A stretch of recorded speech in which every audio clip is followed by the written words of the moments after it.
When I'm stressed, oh my goodness, I can cook till dawn. I can stay awake. I won't do anything. I will clean and cook. Then sleep and appetite pattern changes. Yeah, I face that too. Then sexual problems. Then we have potential stress triggers. Increased responsibility automatically gets you stressed up. How many of you can juggle that? Good.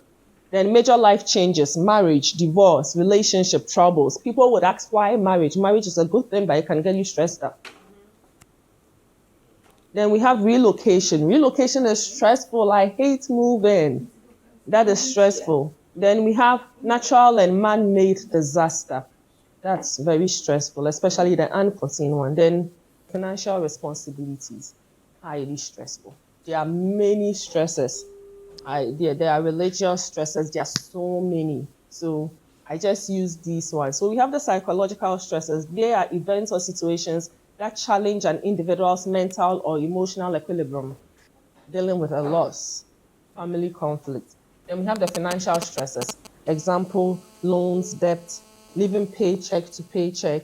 All these things can stress you when you think about it. Then we have the physical stresses.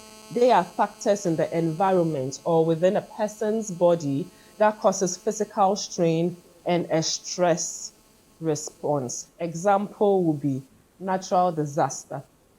Then we have occupational stresses. They are stress-inducing factors associated with one's job or career. How do you cope when you're stressed? I'd like to meditate. So if that's Yoga. yeah, it boils down to the question I'd like to ask. So if you're in an office space and my stress management technique is meditation, yoga, You can do it. exercise. Yeah, And I'm office at spaces that allows for that. You can. You just find a quiet space. You may not be dressed appropriately to do yoga in the first place, so maybe you can stand and meditate or sit quietly.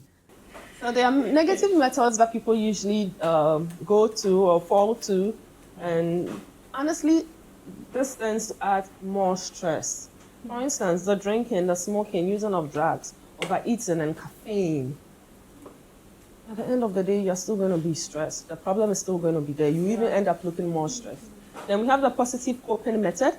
That is exercise, meditation, yoga, from what Val says. Positive attitudes, time management, and taking breaks. So to manage stress, you need to first and foremost set priorities. Make a to-do list. Then we practice facing stressful moments. Find ways to practice dealing with the challenge.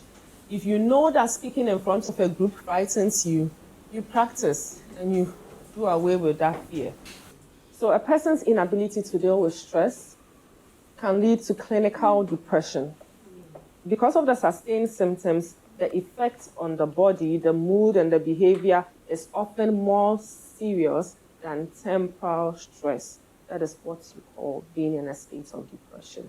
If you think you might be depressed, you should talk with a qualified healthcare professional or mental health professional.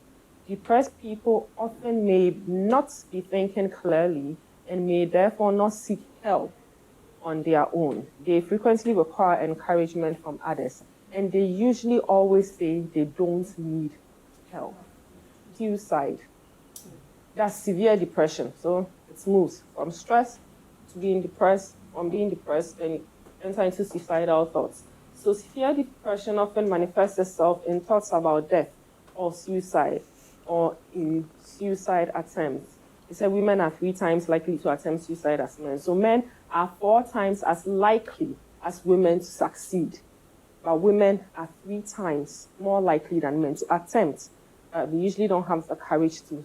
But men are 4 times likely to do the do. There are many common myths about suicide. Some of the myths are, if someone wants to die, nobody can stop that. It's false.